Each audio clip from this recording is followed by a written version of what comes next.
ስለራሳችን በእንግሊዘኛ ማውራት የ30 ቀን ትምህርት ቀን 24 ዛሬ እናያለን።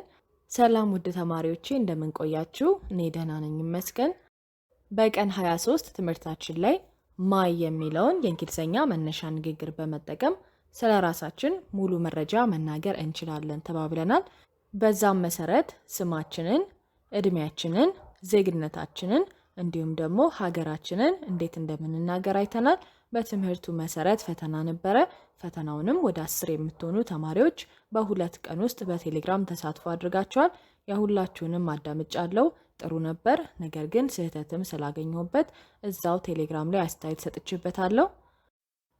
በዛሬው ትምህርታችን ደግሞ ማይ የሚለውን መነሻ ንግግር በመጠቀም ስለራሳችን ሙሉ መረጃ መናገር ክፍል 2 እናያለን። አንደኛ ስራችንን መናገር፣ ሁለተኛ አድራሻችንን መናገር፣ ሶስተኛ የልደት ቀናችንን መናገር፣ አራተኛ ስልክ ቁጥራችንን መናገር፣ አምስተኛ ደግሞ ሃይማኖታችንን መናገር እናያለን። ትምህርቱን ከመጀመራችን በፊት ይህ ቪዲዮ ብዙ ተማሪዎች ጋር ደርሶ ብዙ ተማሪዎች እንዲጠቀሙበት ላይክ በማድረግ ጀምሩ። እንዲሁም ደግሞ መጨረሻ ላይ ያላችሁን አስተያየት ኮሜንት ላይ አስቀምጡልኝ። የምንጀምረው ስራችንን ለመናገር በምንጠቀመው ንግግር ይሆናል። My job is a teacher. My job is a teacher. መነሻ ንግግራችን እንደምታዩት ማይ የሚለው ይሆናል። ጃብ የሚለው ደግሞ ስራችንን ለመናገር የምንጠቀመው ነው። በመቀጠል ኢዝ የሚለው አይቀየርም። መጨረሻ ላይ ደግሞ ስራችንን ወይም ሙያችንን እናስገባለን። ይህንን ንግግር እያንዳንዱን ስንተረጉመው ማይ የሚለው የኔ የሚል ትርጉም አለው። ጃብ የምንለው ደግሞ ስራ ማለት ነው። ቲቸር የሚለው መምህር ማለት ነው። መጨረሻ ላይ ደግሞ ኢዝ የሚለው ነው የሚለውን ይገልጻል። ስለዚህ ማይ ጃብ ኢዝ ኤ ቲቸር ስንል የኔ ስራ መምህርነት ነው እያልን ነው። በአጭሩ ስራዬ መምህርነት ነው። ንግግሩን አፍራሽ ስናደርገው ኖት የሚለውን ከኢዝ አጠገብ እንጨምራለን። ማይ ጃብ ኢዝ ናት ኤ ቲቸር። ማይ ጃብ ኢዝ ናት ኤ ቲቸር። እያንዳንዱ እንተርጉም። ማይ የኔ፣ ጃብ ስራ፣ ቲቸር መምህር፣ ኢዝ ናት የሚለው ደግሞ አፍራሽ ስለሆነ አይደለም የሚል ትርጉም ይይዛል። ስለዚህ ማይ ጃብ ኢዝ ናት ኤ ቲቸር ስንል የኔ ስራ መምህርነት አይደለም። በአጭሩ ስራዬ መምህርነት አይደለም እያልን ነው። ተጨማሪ ንግግሮችን እናያ። ማይ ጃብ ኢዝ ኤ ነርስ። ማይ ጃብ ኢዝ ኤ ነርስ። ስራዬ ነርስነት ነው። ማይ ጃብ ኢዝ ኤ ድራይቨር። ማይ ጃብ ኢዝ ኤ ድራይቨር። ስራዬ ሹፌርነት ነው። በዚህ መልኩ ማይ ጃብ ኢዝ የሚለውን በመጠቀም መጨረሻ ላይ ስራችንን ወይም ሙያችንን እያስገባን መናገር እንችላለን። ከዚህ በፊት እንደተማርነው ደግሞ ስራችንን ለመግለጽ አይ አም የሚለውንም መነሻ ንግግር መጠቀም እንችላለን። አሁን ደግሞ አድራሻችንን ለመናገር የምንጠቀመውን እንያ። ማይ አድሬስ ኢዝ ቦሌ አዲስ አበባ። ማይ አድሬስ ኢዝ ቦሌ አዲስ አበባ። እያንዳንዱን እንተርጉመው። ማይ የኔ፣ አድሬስ ማለት አድራሻ፣ ቦሌ አዲስ አበባ የሚለው አይቀየርም። መጨረሻ ላይ ኢዝ የሚለው ነው በሚለው ይተካል ማለት ነው። ስለዚህ ማይ አድሬስ ኢዝ ቦሌ አዲስ አበባ ስንል የኔ አድራሻ ቦሌ አዲስ አበባ ነው። በአጭሩ አድራሻዬ ቦሌ አዲስ አበባ ነው እያለን ነው። አፍራሽ ማድረግ እንችላለን። ማይ አድሬስ ኢዝ ናት ቦሌ አዲስ አበባ። ማይ የኔ፣ አድሬስ አድራሻ፣ ቦሌ አዲስ አበባ የሚለው አይቀየርም። መጨረሻ ላይ ኢዝ ናት የሚለው አፍራሽ ስለሆነ አይደለም ይሆናል። ስለዚህ ማይ አድሬስ ኢዝ ናት ቦሌ አዲስ አበባ። የኔ አድራሻ ቦሌ አዲስ አበባ አይደለም። ወይም አድራሻዬ ቦሌ አዲስ አበባ አይደለም ይሆናል። ሌላም ተጨማሪ አድራሻ እንያ። My address is ሐዋሳ ሲቲ ሲዳማ region. My address is ሐዋሳ ሲቲ ሲዳማ region. አድራሻዬ ሐዋሳ ከተማ ሲዳማ ክልል ውስጥ ነው። region ማለት ክልል ማለት ነው። ሲቲ ደግሞ ከተማ። በዚህ መልኩ አድራሻችንን ማስቀመጥ እንችላለን። ማንኛውንም አድራሻ መጥቀስ ይቻላል። ከተማ መጥቀስ ይቻላል። ክልል መጥቀስ ይቻላል። ቀበሌም መጥቀስ ይቻላል። ሀገርም መጥቀስ ይቻላል ማለት ነው። ነገር ግን አድራሻውን ስንናገር ከትንሹ ነው የምንጀምረው ማለት ነው። ለምሳሌ ቦሌ አዲስ አበባ ስንል ቦሌ አነስ ይላል። ስለዚህ አነስ ከሚለው ጀምረን ከፍ ወደሚለው እንሄዳለን ማለት ነው። ቦሌ አዲስ አበባ ኢትዮጵያ እያለ መቀጠል እንችላለን። እዚህ ጋም እንደምትመለከቱት ሲቲ የሚለው ከተማ ነው። ከከተማ ጀምረን ወደ ክልል እንሄዳለን ማለት ነው። በመቀጠል ወደ ሀገርም መሄድ እንችላለን። ቀበሌ መናገር ከፈለግን ደግሞ ከቀበሌ እንጀምራለን። ለምሳሌ my address is ቀበሌ 5 ሐዋሳ ሲቲ ማለት እንችላለን ማለት ነው። ምንጊዜም አነስ የሚለውን ከፊት ለፊት እናደርጋለን። በመቀጠል ከፍ የሚለውን ደግሞ እየቀጠልን እንሄዳለን ማለት ነው። አሁን የልደት ቀናችንን ምንናገርበትን ንግግር እንያ። 3 ንግግሮችን ነው የምናየው። አንደኛ የልደት ዓመተ ምህረታችንን፣ ሁለተኛ የተወለድንበትን ወር፣ ሶስተኛ ደግሞ የተወለድንበትን ቀን እንዴት እንደምንናገር እናያለን። ከዓመተ ምህረት እንጀምር። My birthday is in 1995. My birthday is in 1995. ያንዳንዱን ብንመለከት my የኔ፣ birthday ልደት ወይም የልደት ቀን፣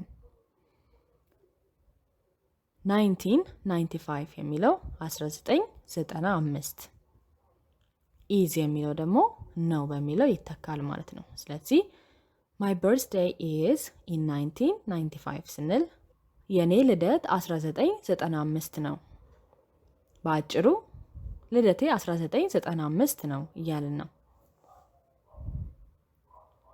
አፍራሽ ማድረግም እንችላለን። my birthday is not in 1995. my የኔ birthday ልደት 1995 1995 is not የሚለው ደግሞ አይደለም ይሆናል ማለት ነው። ስለዚህ my birthday is not in 1995 ስንል የኔ ልደት 1995 አይደለም፣ ወይም በአጭሩ ልደቴ 1995 አይደለም እያልን ነው።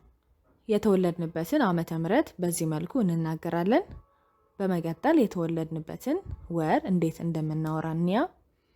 my birthday is in January. my birthday is in January. ያንዳንዱን ቃል ስናይ my እኔ፣ birthday ልደት፣ in January የሚለው ጥር ውስጥ፣ in የሚለው ውስጥ የሚለውን ይገልጻል። ጃንዋሪ ደግሞ ጥር። መጨረሻ ላይ is የሚለው ነው በሚለው ይተካል ማለት ነው። ስለዚህ my birthday is in January ስንል የኔ ልደት ጥር ውስጥ ነው ወይም ልደቴ ጥር ውስጥ ነው እያለን ነው። ስለዚህ በዚህ መልኩ ወሩን መናገር እንችላለን። ጃንዋሪ የሚለውን በሌሎች ወራቶች መተካት ነው ማለት ነው። ኢን የምትለዋን እንዳትረሱ። ቀኑን ደግሞ መናገር ከፈለግን my birthday is on March 10. my birthday is on March 10. ያንዳንዱን ስናይ my የኔ፣ birthday ልደት፣ on March 10 የሚለው በኢትዮጵያ ሲሆን መጋቢት 1፣ መጨረሻ ላይ is የሚለው ነው። ስለዚህ my birthday is on March 10 ካልን የኔ ልደት መጋቢት 1 ነው ወይም ልደቴ መጋቢት 1 ነው እያልን ነው። ስለዚህ እዚህ ጋር ወሩን ከነቀኑ እናስገባለን ማለት ነው።